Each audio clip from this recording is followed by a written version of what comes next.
Hello students, good afternoon everyone. So we have completed up to the Champaran Satyagraha, right. हमने चंपारण सत्याग्रह तक complete किया था। Okay, just a minute.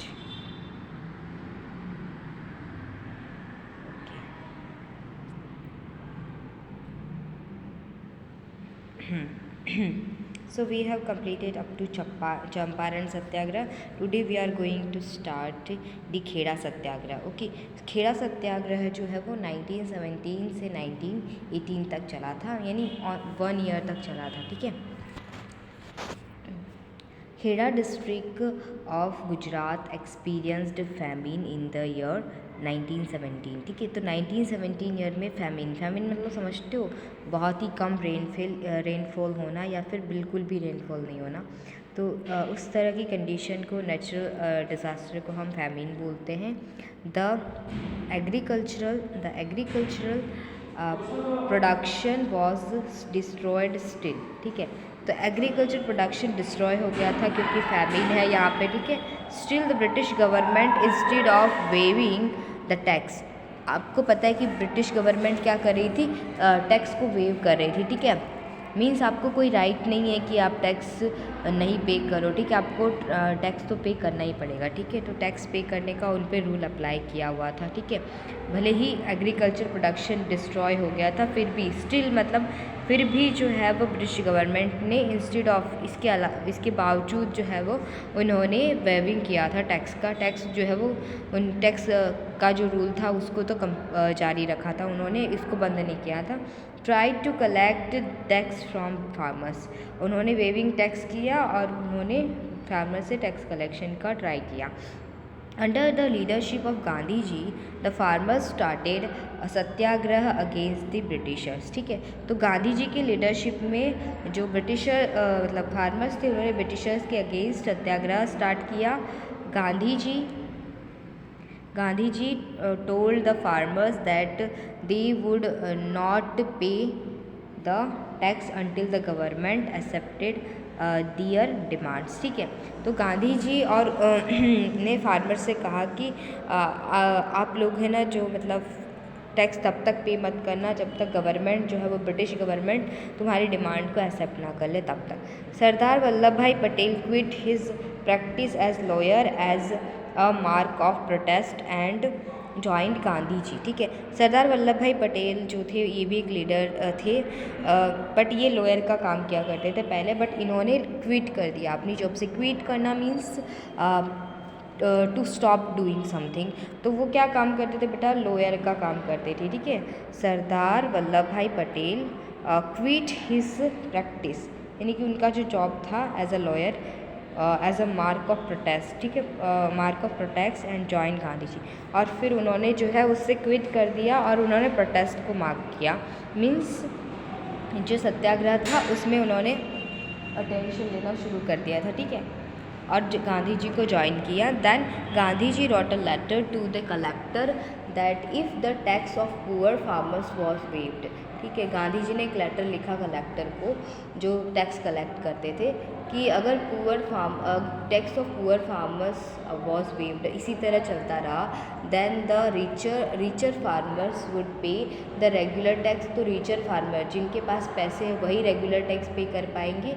Eight the end the collector passed an order for the same in 1980। ठीक है, फिर 1980 में उन्होंने same order pass किया and the movement was successful. ठीक है, और फिर मूवमेंट जो है वो सक्सेसफुल रहा। The Kheda Satyagraha did not yield much result. ठीक, लेकिन फिर भी उनको ज़्यादा रिजल्ट नहीं मिला था। Yield means to stop refusing to do something. तो वो लोग जो मतलब रिफ्यूज़ कर रहे थे कि आप लोग जो है वो टैक्स नहीं पे करोगे तो चलेगा, उन्होंने जो ऑर्डर पास किया था वो एक्चुअल में पूरी तरह से सक्सेसफुल नहीं कहा जा सकता। So Kheda Satyagraha did not yield much result but it became, ठीक है, it became important because of the principles on the basis of which it was fought. लेकिन उससे ज़्यादा रिजल्ट तो नहीं मिला, बट जो जिस प्रिंसिपल्स पे ये जो खेड़ा सत्याग्रह स्टार्ट किया गया था, बेसिस पे लड़ा गया था, फॉट किया गया था, वो ज़्यादा इम्पॉर्टेंट है। वो थे ट्रूथ एंड नॉन वायलेंस। ठीक है, बिल्कुल भी लड़ाई झगड़ा नहीं, शांति से सारा काम हुआ था। The farmers became aware. ठीक है, फार्मर्स अवेयर, जागरूक बने, फियरलेस बने, मतलब डरपोक नहीं रहे, अभी निडर हो गए थे, फियरलेस एंड करेजस। करेजस यानी बहादुर बने। ठीक है, साहसी बने, अपने हक के लिए लड़ सके, इस तरफ से बने। ठीक है, the most important outcome was that the nation and Gandhi ji got a devoted and committed leader like Vallabh Bhai Patel. तो मोस्ट इम्पॉर्टेंट आउटकम इसका ये आया कि हमारे नेशन के लिए जो गांधी जी थे उन्होंने डिवोशन गॉट किया, मतलब लोग उन्हें ज़्यादा मानने लगे। ठीक है, devoted and committed leader like Vallabh Bhai Patel, और Vallabh Bhai Patel as a committed leader भी कंसीडर, मतलब ध्यान में आए लोगों के। ठीक है, सो इस तरह के गांधी जी और वल्लभ भाई पटेल, ये दो तरह के लीडर जो थे, वो इन्होंने लोगों की तरफ अपना अटेंशन पा लिया ट्रूथ और नॉन वायलेंस सत्याग्रह और मूवमेंट चला के। ठीक है, अब हम रोलेट एक्ट और रोलेट सत्याग्रह के बारे में बात करेंगे। ये 1919 में हुआ था। ठीक है, सो रोलेट एक्ट इसे क्यों बोला गया, इसके बारे में हम देखेंगे अभी। पहले तो England was victorious in the world war first. जब विश्व युद्ध फर्स्ट हो रहा था, उसमें इंग्लैंड जो है वो विक्टोरियस, मतलब सबसे ज़्यादा विक्ट्री जीत हासिल करने वाला कंट्री माना जाता था।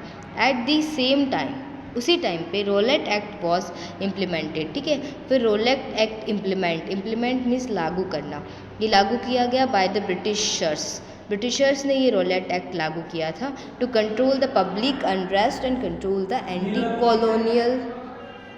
Anti colonial activities. ठीक है, रोलेट एक्ट जो था वो क्यों लागू किया गया था बेटा, ब्रिटिशर्स ने लागू किया था। क्यों लागू किया था, to control the public unrest, इसको अंडरलाइन करो।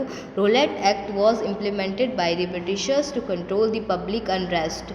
जो पब्लिक अनरेस्ट में अशांत है, मीन्स वो अभी एंगर, गुस्सा हो रही है। ठीक है, ब्रिटिशर्स के रूल और पॉलिसीज़ की वजह से वो गुस्सा हो रही है, जो पब्लिक अनरेस्ट है।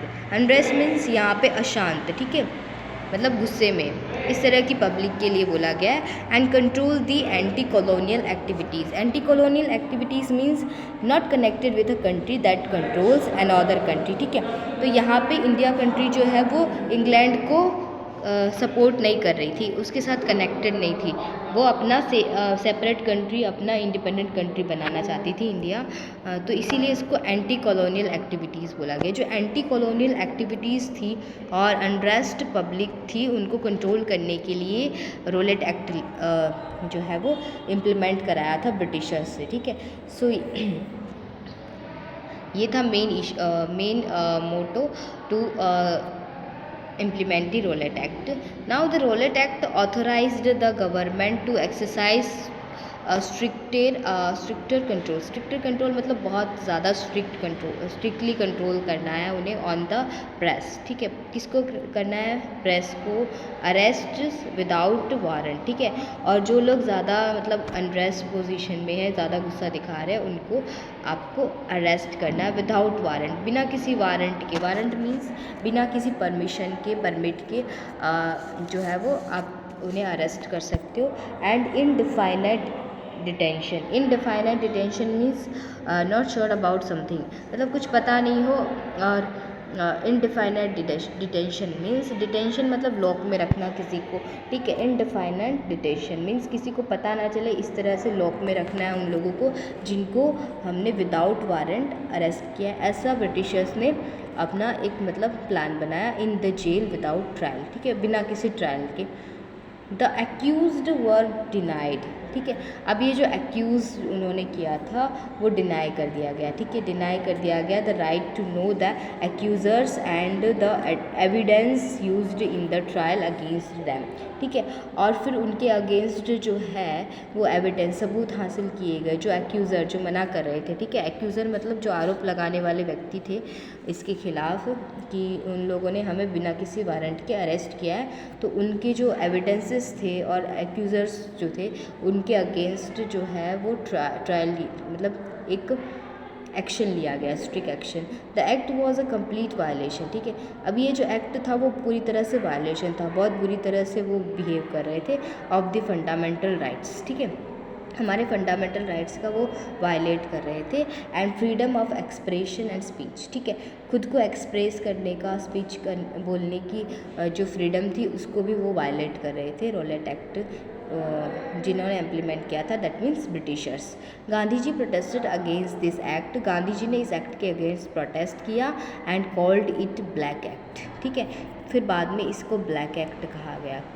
रॉलेट एक्ट के अगेंस्ट जो प्रोटेस्ट चलाया गया था, गांधी जी ने चलाया था, उसको ब्लैक एक्ट कहा गया। इसको अंडरलाइन करो, Gandhi ji protest against this act, this act means Rowlatt act की बात हो रही है, एंड उसके अगेंस्ट जो प्रोटेस्ट चलाया गया that is called as Rowlatt act, the Rowlatt satyagraha, ठीक है। अब ये जो रोलेट सत्याग्रह था वॉज दी फर्स्ट स्ट्रगल। अब रोलेट के अगेंस्ट जो satyagraha that is the Rowlatt satyagraha, तो रोलेट सत्याग्रह हमारा इंडिया का फर्स्ट सत्याग्रह था of the entire nation against the Britishers, ठीक है। ये तो खेड़ा डिस्ट्रिक्ट का अलग से था और ये चंपारण डिस्ट्रिक्ट का अलग से सत्याग्रह था, बट ये जो रोलेट सत्याग्रह था ये पूरे नेशन का सत्याग्रह था, ठीक है। So Rowlatt satyagraha was first struggle of the entire nation, पूरे नेशन, एंटायर मीन्स पूरे नेशन का सत्याग्रह था, किसके अगेंस्ट, ब्रिटिशर्स के against. But it was limited to big cities only, ठीक है, ये बिग सिटीज़ पे ही लिमिटेड था। Rallies that means procession, rally निकाली गई थी, प्रोसेशंस निकाले गए थे, were organised and the strikes were called out, ठीक है। तो इसमें रैली निकाली गई, स्ट्राइक पे चले गए थे लोग, out to protest against this act throughout the country, throughout the country means पूरे कंट्री में, बिकॉज ये एंटायर नेशन का स्ट्रगल था अगेंस्ट द ब्रिटिशर्स।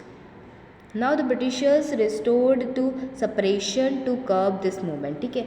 अब ब्रिटिशर्स जो थे वो रिस्टोर करना चाहते थे सपरेशन, सपरेशन मीन्स लोगों को दबाना चाहते थे, curb means to control bad situation. अब ये बहुत बुरी सिचुएशन बन गई थी उनके लिए, तो उस बुरी सिचुएशन को, ये बैड सिचुएशन किन के लिए थी बेटा, ब्रिटिशर्स के लिए थी, ठीक है, लोगों का स्ट्राइक पे चले जाना और इस तरह से ब्रिटिशर्स के खिलाफ रैली निकालना उनके लिए बैड सिचुएशन था। तो इस बैड सिचुएशन को दबाने के लिए उन्होंने रिस्टोर किया, फिर से जो है वो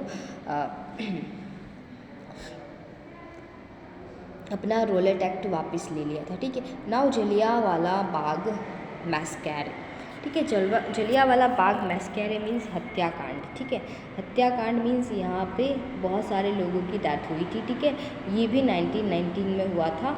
as a part of protest against the Rowlatt act the people of Punjab announced, ठीक है, तो जो रोलेट एक्ट के प्रोटेस्ट का जो पार्ट था, उसके अगेंस्ट का जो पार्ट था प्रोटेस्ट करने का, उसमें पंजाब ने अनाउंस किया था, पंजाब के लोगों ने, a strike on 30 March and 6 अप्रैल, ठीक है, उन्होंने 30 मार्च और 6 अप्रैल में 1919 में स्ट्राइक पे अनाउंस किया था, मतलब यहाँ तक जो है वो स्ट्राइक पे चले गए थे, 30 मार्च से 6 अप्रैल को वो स्ट्राइक पे चले गए थे। The condition of Amritsar was almost out of control, और अमृतसर का जो कंडीशन था वो आउट ऑफ कंट्रोल था।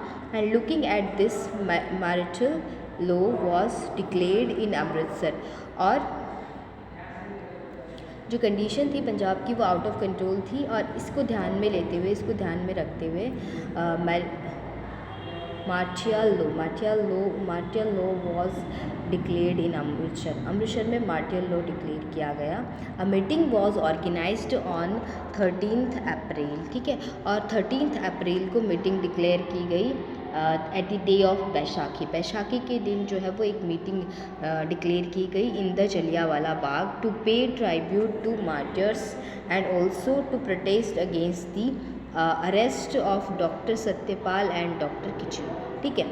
तो इसको अंडरलाइन करो, यहाँ पे जलियांवाला बाग में 13 अप्रैल को मीटिंग अनाउंस की थी, ऑर्गेनाइज की गई थी, और किसके लिए की गई थी बेटा, to pay tribute, tribute means किसी के लिए सम्मान और श्रद्धांजलि देना। यहाँ पे मार्टिर्स मीन्स जो शहीद हुए थे, ठीक है, प्रोटेस्ट जो रोलेट एक्ट में प्रोटेस्ट, जिन्होंने रोलेट एक्ट के अगेंस्ट प्रोटेस्ट किया था, वो लोग शहीद हो गए थे, तो उनको ट्राइब्यूट देने के लिए, मीन्स श्रद्धांजलि देने के लिए प्रोटेस्ट ये मीटिंग ऑर्गेनाइज की गई थी इन the Jallianwala Bagh on 30 April, okay, at the day of Baisakhi. इसको अंडरलाइन करो। और किसके लिए उन्होंने ऐसे किया था? डॉक्टर सत्यपाल और डॉक्टर किचलू के लिए। Approximately 10,000 people had gathered in this meeting, ठीक है। और इस मीटिंग में कितने पीपल गैदर्ड हुए थे, मतलब मिले थे एक दूसरे से? 10,000, 10,000 लोग मिले थे। तो इसको अंडरलाइन करो।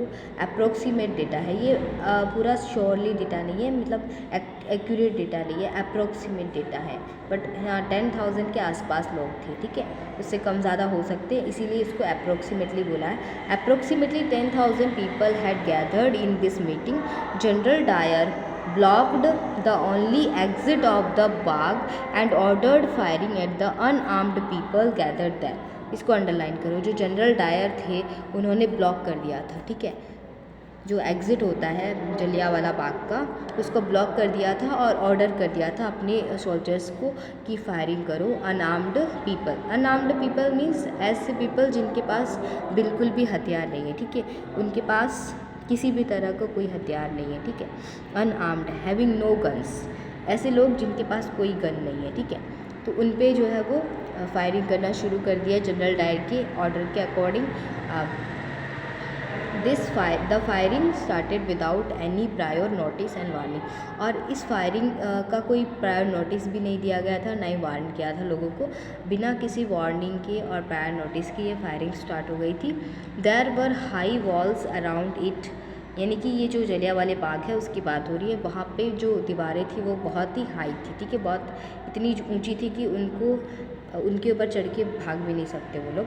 तो there were high walls around it so people could not escape the constant firing, ठीक है, वो कॉन्स्टेंट फायरिंग मतलब कंटिन्यूसली फायरिंग चलती ही जा रही थी, उससे वो एस्केप नहीं कर पा रहे थे, वहाँ से वो भाग नहीं सकी। It stopped only when the soldiers ran out of ammunition मतलब ये तभी स्टॉप हुआ जब सोल्जर जो है वो उनकी बुलेट जो है वो ख़त्म हो गई थी। उनका जो बुलेट सप्लाई है वो पूरी तरह से ख़त्म हो गया था, उनको बुलेट अब उनकी ख़त्म हो गई थी, उसके बाद ही जो है गोलियाँ बंद हुई थी, ऐसा हिस्टोरिकल रिकॉर्ड के अकॉर्डिंग कहा जाता है, ठीक है। So there were high walls around it so people could not escape the constant firing.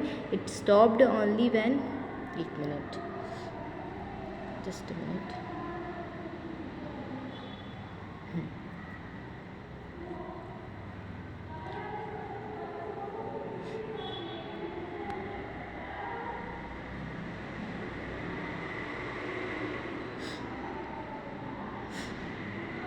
It stopped only when, ये क्या हो रहा है, एक मिनट बेटा,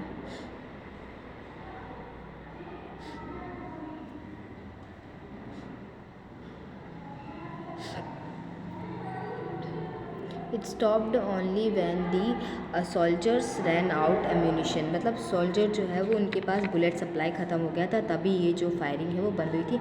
as per the official records 379 died, ठीक है, इसको अंडरलाइन करो। जलियांवाला बाग में कितने लोग की मौत हुई थी, कितने लोग मतलब डेथ हो गई थी उन लोगों की? 379 एंड 1200 वर इंजर्ड, ठीक है, और 1200 लोग जो है वो घायल हुए थे। बट इन रियलिटी, लेकिन रियलिटी की बात करें, the casualties were much more than mentioned, ठीक है।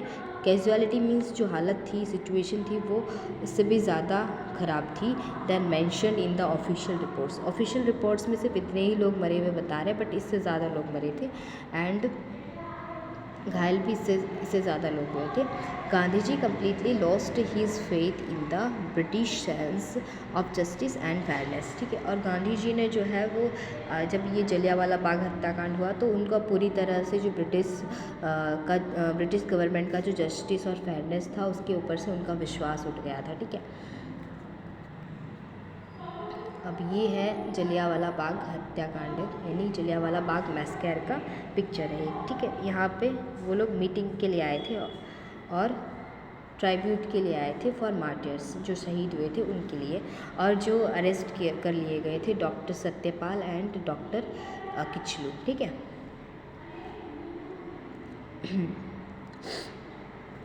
नाउ यहाँ पे efforts were made to unite Hindus and Muslims, ठीक है, ड्यूरिंग द रोलेट सत्याग्रह। अभी जो रोलेट सत्याग्रह हो रहा था ना, इसमें जो है वो कुछ एफर्ट्स मतलब प्रयास, कोशिशें की जा रही थी, ट्रायल्स किए जा रहे थे टू यूनाइट मतलब एक करने के लिए हिंदू और मुस्लिम को, ठीक है। Gandhi ji wanted to that the Hindus and Muslim should stand united to attain justice, ठीक है। अटेन जस्टिस मतलब न्याय को हासिल करने के लिए हिंदू और मुस्लिम हमेशा एक साथ खड़े रहे, एक होके खड़े रहे, वो लोग अलग अलग ना हो, ठीक है। तो यहाँ तक हम फिनिश करते हैं। खिलाफत मूवमेंट को हम नेक्स्ट वीडियो लेक्चर में देखेंगे। तब तक टेक केयर, बाय बाय।